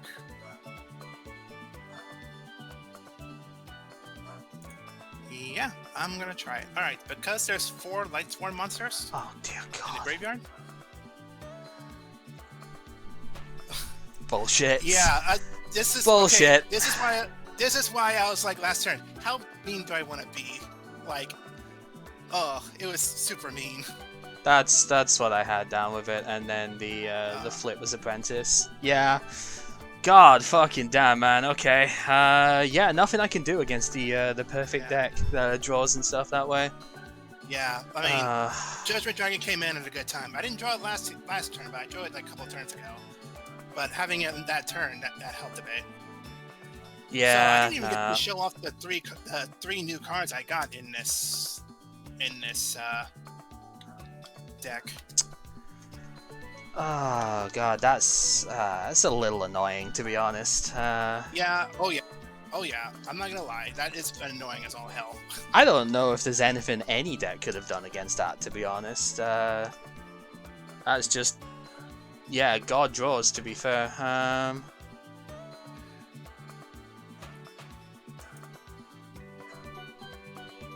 Both Fusion Visions at the bottom of the deck. Yeah, of course. Oh, so you got Shire. Yeah. Who, unfortunately, isn't very good, but, you know. No. I mean, not very good, but it's another Lightsworn monster. It actually helps a bit. If I have like 10, actually, including Shire, that's 10 different Lightsworn monsters. So Shire could have at least gained up to 3,100 attack if it's possible. And that's not even including some of the other Lightsworn monsters that it would actually be in there. I mean, it's a weaker Dragoneth, but it still works, I think. Plus, being level 3, it helps for a level 3 drill synchron. Yeah, for synchro stuff, that's a bit better. Yeah. Yeah. Because I did draw the boy. I actually did as well. I got an ultimate rare one of that, which is funny.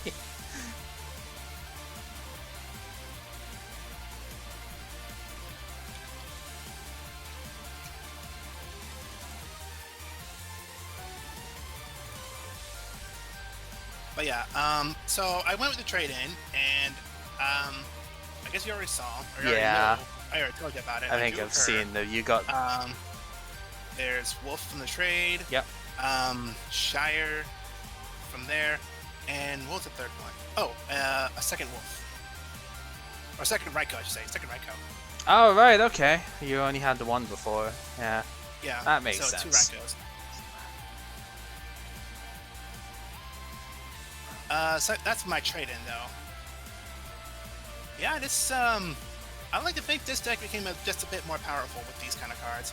Shire might be, different, but, let me see here.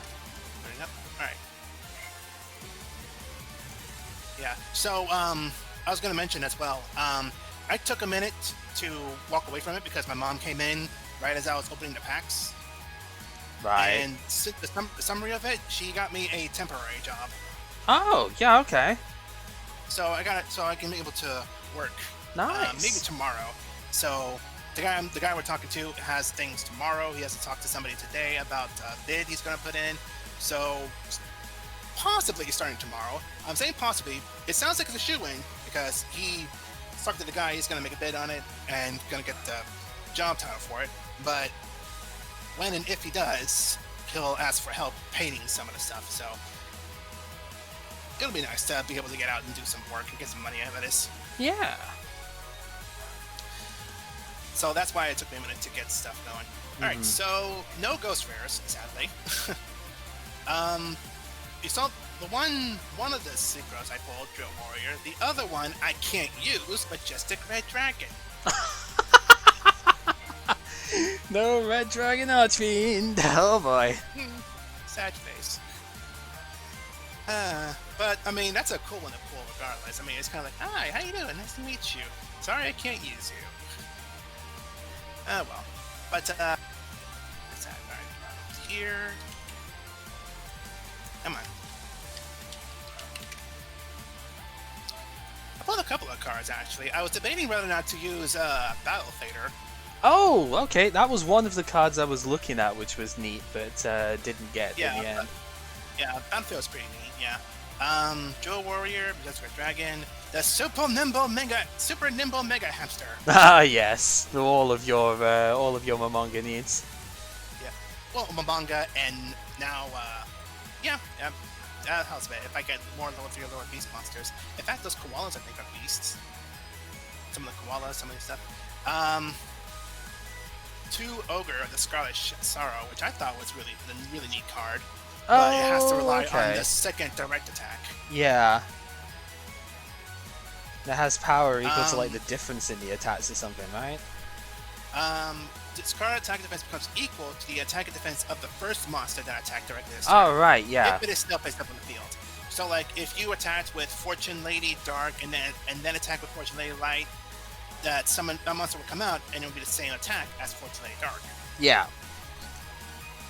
I may go back to the Gravekeeper because I pulled 2 Gravekeeper Visionary and a Gravekeeper Priestess. Oh wow, okay. Did you get the what's his face? The Descendant, I think it is, the rare one?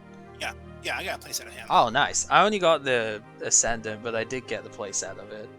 Yeah. The other Gravekeeper that was a common, I think, that makes the field. No, that was the rare, actually. That was the rare. That's Priestess, yeah. Priestess is the super rare one. Yeah, super rare that makes the field in Necrovalley. Yeah. Which I need to read up what Necrovalley does to actually understand what that does. A lot of stun effects in the graveyard diving with it, from what I remember. It really does inhibit a lot of things moving to and from grave. Yeah. Gale Dogros need just 1 Sour Dragon's Why. I didn't get any of that. Yeah, you didn't know Cyber Dragon was limited during this period in the game. Yeah, I can imagine it being pretty limited. So, and one more monster. Where was it? Was it this one? No, not that one. It was one card that like made it weird for me to understand like what was going on here. Well, because it was worded weirdly. Okay. Was it Rocket Glider Builder? Oh, it's like Rocket Warrior in a Quip spell, huh? Except it does a bit more attack reduction than Rocket Warrior does. Yeah, that's not the one I was thinking of though.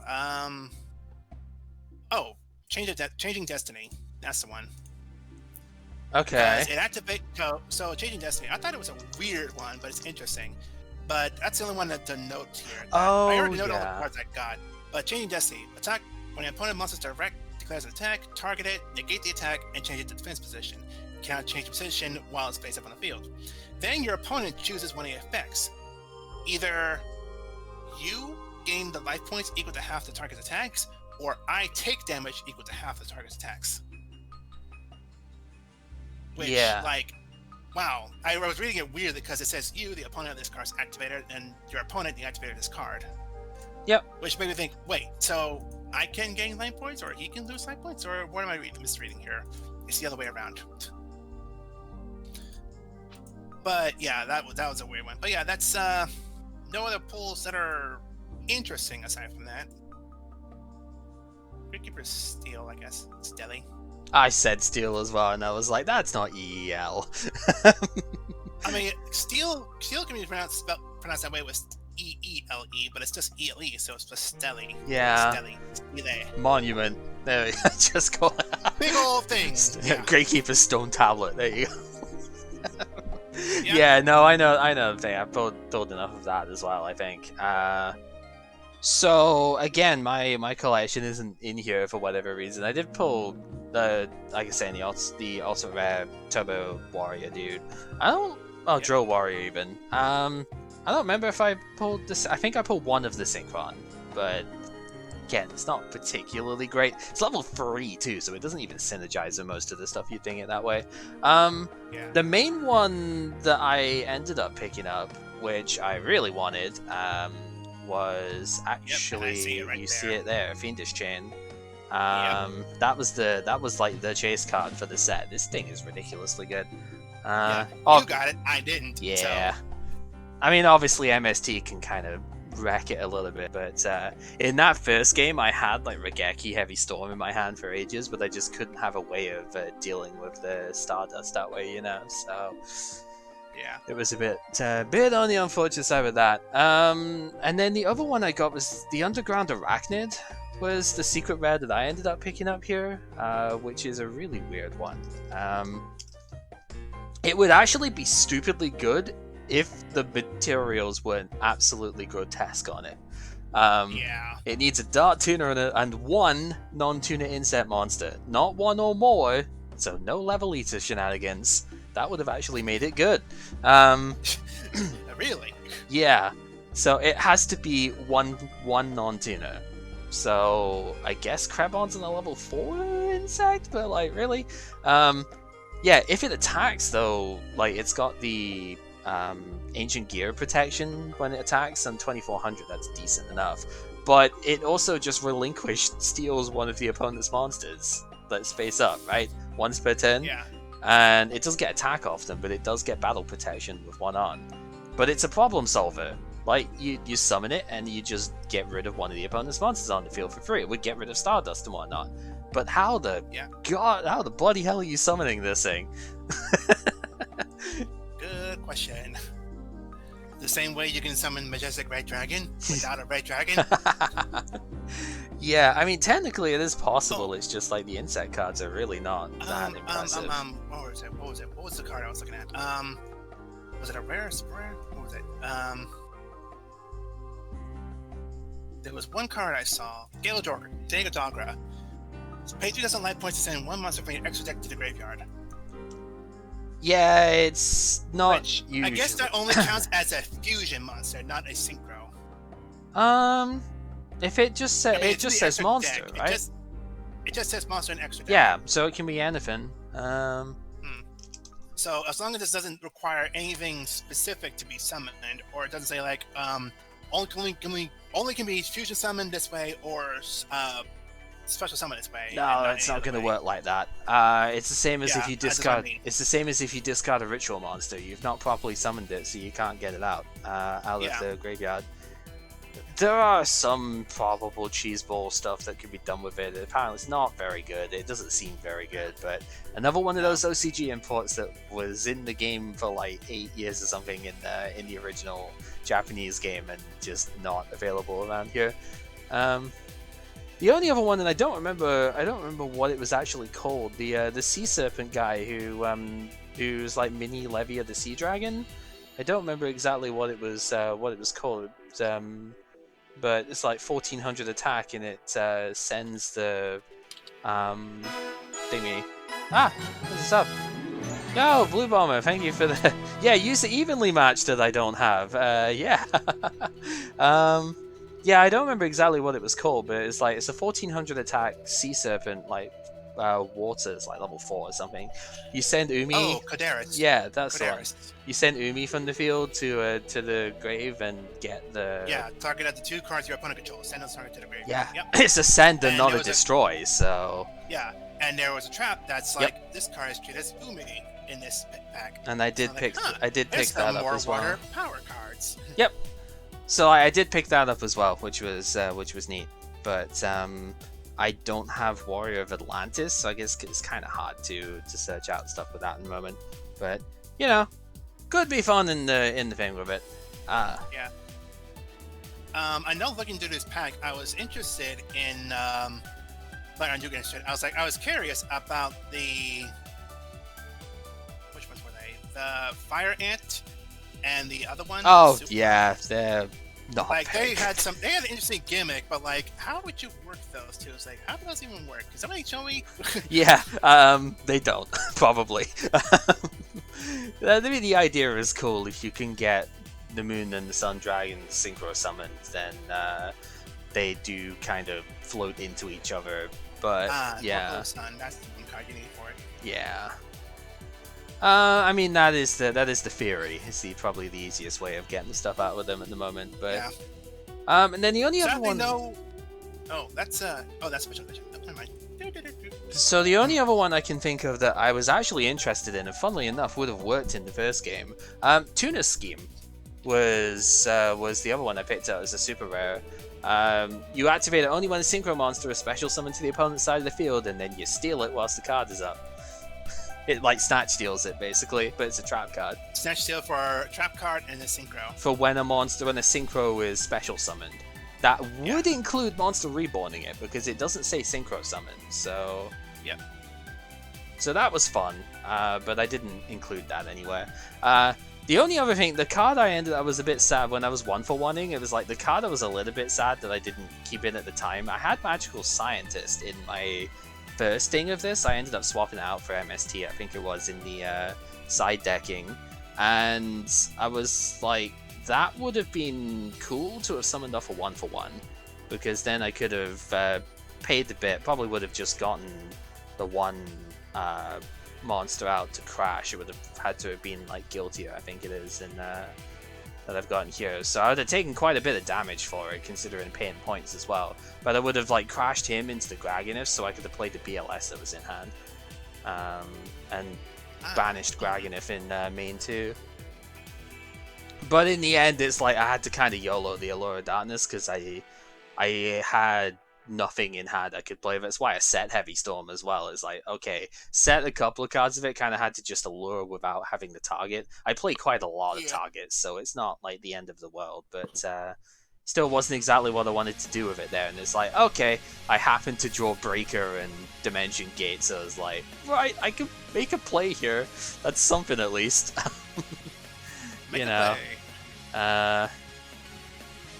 Yeah, really, there's not a lot you can do when it's the same sort of idea as with like a CED in that place, right? There's not really a lot you can do if that just happens to be what's on the top deck. I had to just quit it there because all you would have needed to do is blow up the whole board, and then Gate gets you your Graganif back, and it would have been game over. So yeah, that's why I was like, because I was looking at the bottom cards, like, if that's Terry the Trick, then that's gonna be a problem. But oh, I can't. I'm not that lucky.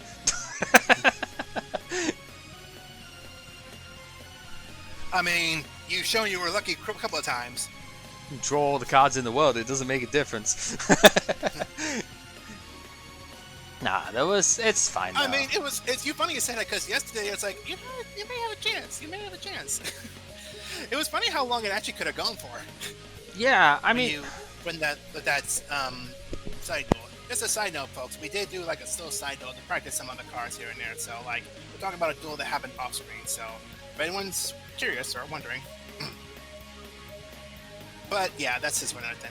Still, I guess that this just comes down back to what we said before, in that draws make this game being so heavily luck based. The draws just change the way that the cards make pretty quickly. No matter how well you draw or no matter how good a deck you have, if you don't draw it, you can't play it. Yeah, I mean, there's an inherent power difference between these two at the moment, I think, as well, that they're not that much in some ways, because, like, I still have Dark Arm Dragon, I've still got BLS in here and such, but, like, there's clearly a little bit of a gap when you can just summon, like, 5 monsters in one turn sort of thing off it sometimes, or, better yet, you just steal all of mine. Again, that's where the problem comes in with it. It's like anything that I do, I cannot play the game, because anything that I play just gets stolen without fail, and it's just, yeah, sometimes it's just like, well, what am I supposed to do then? The only thing I can do is play counter trap stuff, and that's boring. But, you know, I say not as much for us making that appearance.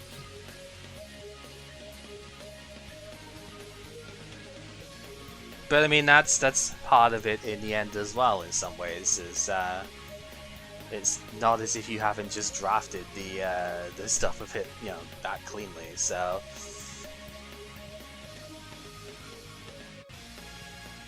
I don't know. It's weird. I wouldn't necessarily give up on this deck though. This definitely wasn't a show. We've seen before. This deck has power. It's just, I think that's the thing about it. It's that this deck, we see power in it, but when we see the flaws in it in that almost every deck has this problem here. Setup.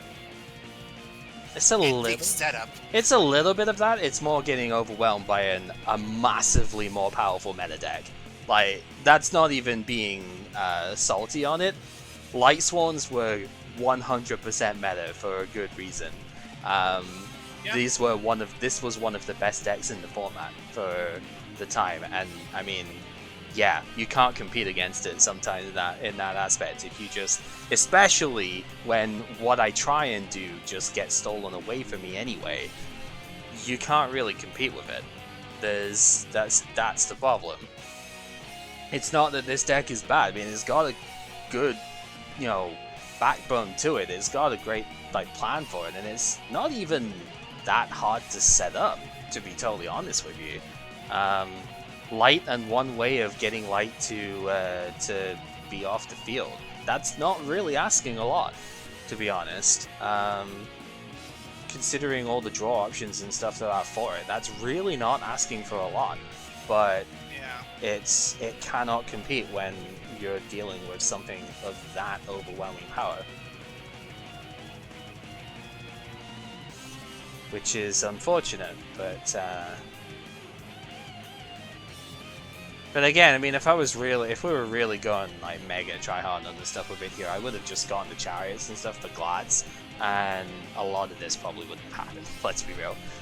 That's the thing with it in the end. It's just yeah, I don't know. But hey, that is a problem for another time.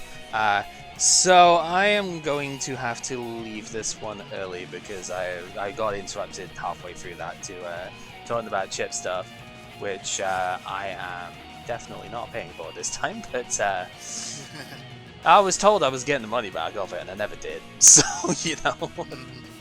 go figure, right? But Maybe one way to get your money back then.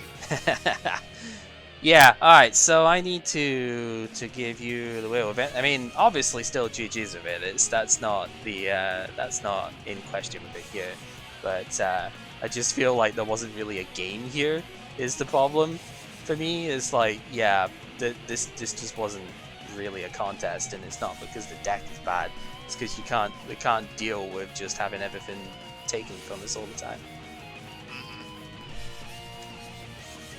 But yeah, happens all the time too. And I can see the it is. frustration. Yeah, that is the problem. It happens all the time. So it's like there really isn't anything that I can actually play. That's what gets frustrating with it.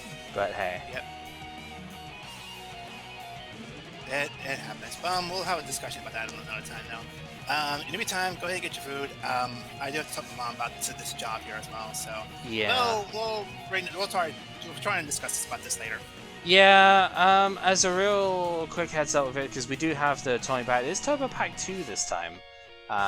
Turbo Pack 1 only lasted one set, which is kind of weird, but then again, these things do move very fast. So there's that. We're into 2010 now, so there is that as the Gold Series in Provo. I don't think it's Gold Series 2010 is what it's called, but it's the one from 2010. So yeah, that makes sense for that. And then the structure deck is actually the Mark of the Mayhem one. So Mark of the Mayhem. So and we're opening Kaiba packs too. Yep, Duelist Pack, Seto Kaiba, 10 packs of them as well. So you'll have your 2 packs of Turbo Pack 2, the 10 of Kaiba, the wheel spin that we have to take, and then going from there. And then the trade in with the Powerforce. Yeah, the set trade in as well. Yeah. Which I don't even know at this point. It's probably going to be another Fiendish Chain, let's be honest, because there's nothing else good in this set. I need to also end up fixing my thing with it here as well. I did just, whilst we were talking there, I did just open like five packs of a random one and added it to collection. That seemed to work, so I don't know what was up with that. But regardless, I can go back through and look. It's not going to be, it's going to be long, but it's not going to be that bad. I've done it for you in one set before, so. Yeah, if you want me to do it for you in return. I mean, if you want, I'm not fussed. I'm still gonna. Yeah. That's fair, actually. If you're bored, then go for it. It'll give you something to do. For the heck of it, why not? Yeah. Give you the list. And you'll get to see the fun stuff I ended up picking up with it, which I think I mentioned the good bits anyway. Yeah. There were some, I think there were a couple of other super rares maybe, but they weren't like too impressive. That spider though, man, I really wish it was actually usable.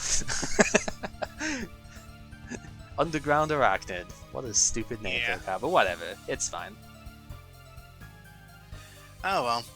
Well, let's see what that next pack brings for us. Yeah, the next one is actually a Blackwing pack. It's the Shining Darkness.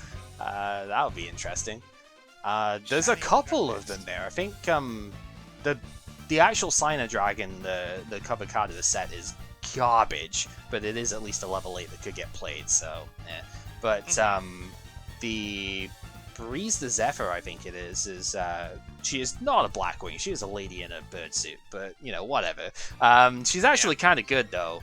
She would fit in with the Black Whirlwind stuff for that, but anyway, this isn't getting you your stuff that way, and I used to need food. well, it's currently getting ordered and whatnot, so I've got a little bit to get these packs open, but yeah. Alright, GG's dude, sorry it wasn't much of a contest on it. Maybe we'll have to have another crack at this one between rounds or something to see, and yeah, I'll... With the Gravekeeper cards I pulled up, I may pull the Gravekeeper deck again, because these cards look pretty neat. This is where we're going to get to the point where we need to be able to trade in every set, not just not just every other set, isn't it? Really? Alright, yeah. Talk to you later, dude. Alright. GG. I'm sorry, that wasn't meant to be as sour grapes as it was with it there, but like... it really is kind of one of those oh come on bullshit sort of moments of it. It's like, what the hell am I supposed to do with that? I don't know. I could not have played that any like better really. It's just yeah, there's very little that you can do when you are not directly playing a counter type deck where to Snat Steal and Change of Heart and Pre-Errata Brain Control in the same thing alongside, you know. It's just a shame because I feel like that's going to start taking away any sort of variety that I could have in this. And I don't like that. But we'll see. I'm not giving up on the ladies just yet. There is definitely potential for them here. So let's go ahead and spin our wheel up here.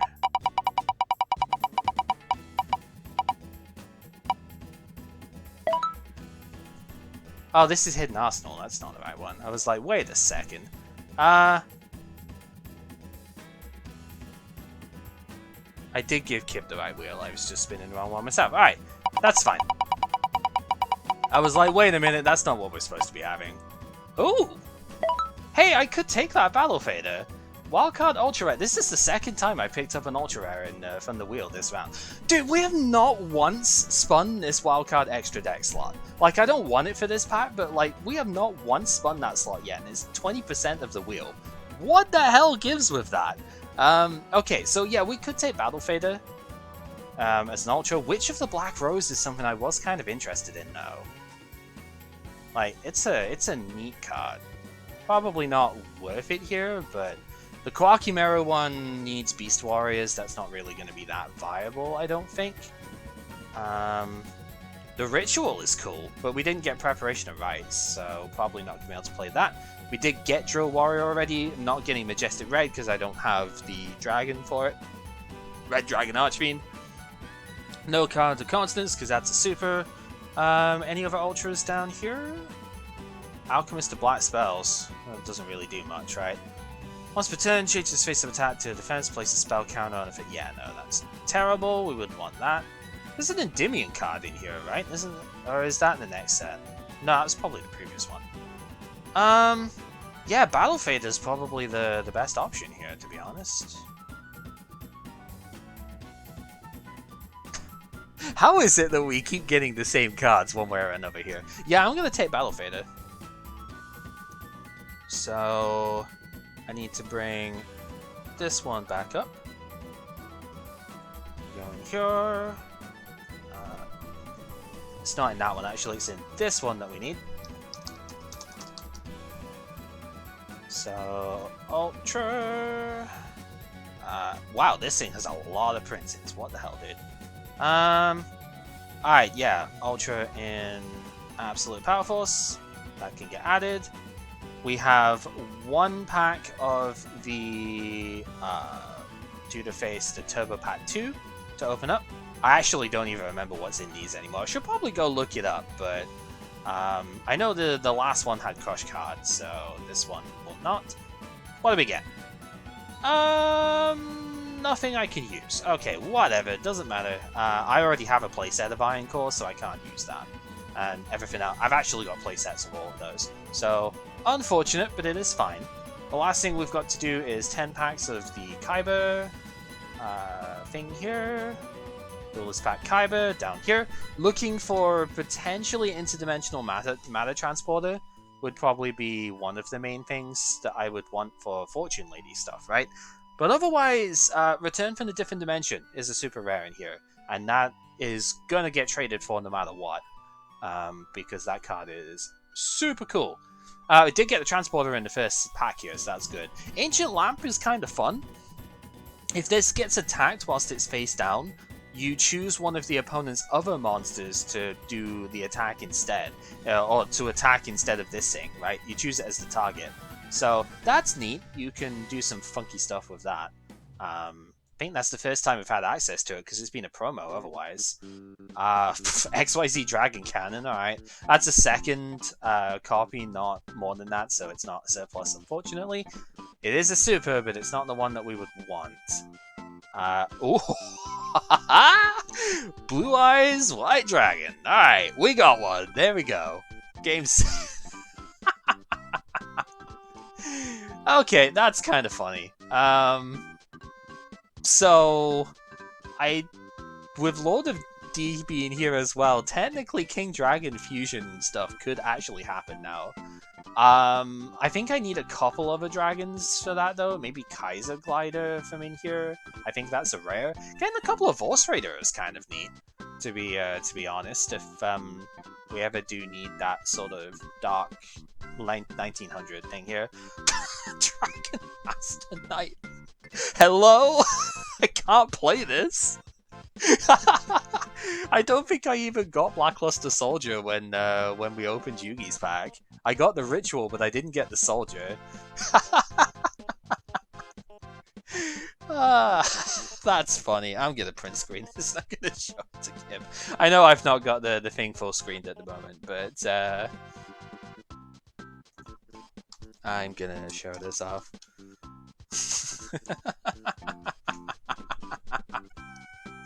Oh, that's funny. Alright, yeah, the card is unplayable, but it's still kind of hilarious nonetheless. Yeah, it has to be fusion summoned, but it can work with a fusion substitute. So the idea is you would fusion sub this with, like, Light Hex, and I guess it would just be a Hex Seal because we don't have King of the Swamp. You sub it with a Hex Seal and Blackluster Soldier. But, yeah, we can't play it, because I don't have Blackluster Soldier. It's the Ritual monster, not the Envoy, that can get used. Dude, what the fuck is this? A Malefic Blue Eyes as well? This card is terrible, but, like, we've opened 6 packs and I've had 4 hollows. What on earth? Dragon Cannon, the Blue Eyes, the Malefic, and the Dragon Master. Jeez. Huh. That's weird. Alright, what else can we get? Vampire Lord is rare. It was a secret before, but that's fine. I think I need another Lord of Dragons here, right? I've got the flutes, but we need the Lord, because the Lord is what I would want for the future fusion of, like, King Dragon. There's a second Blue Eyes. Are you kidding me? Dude, what is happening? We need structure deck trade-in stuff to come in here, because I physically need trade-in at this rate. Last pack? There's another Lord Dragon. Alright. Different Dimension Dragon is something I didn't mention because it's very, very far past its expiry date right now. But it was 1200, it was only 1500 defense, it's unfortunate. But, like, it's a light dragon that you couldn't kill with monsters that have 1900 or more attack.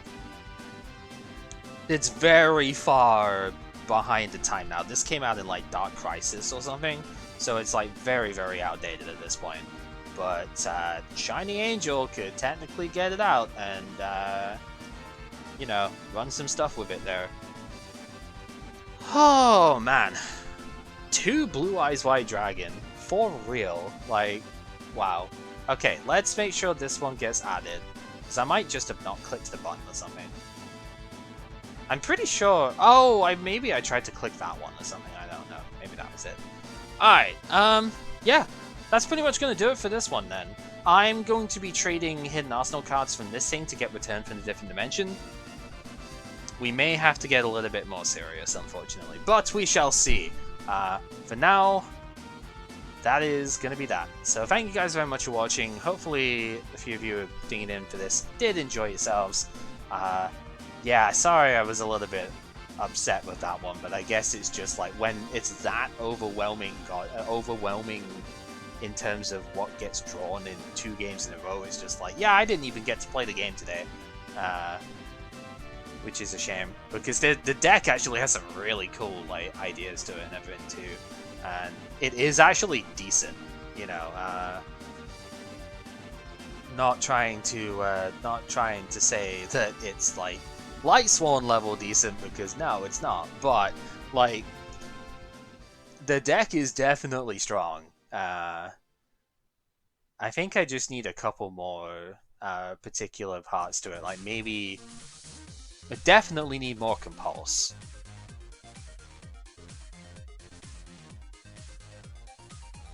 The gate was fine, like the gate is decent. We didn't even get to play the field spell today. That was kind of the other unfortunate bit. But you know, even if this experiment doesn't work, you know what we did still pick up though is Allure of Darkness.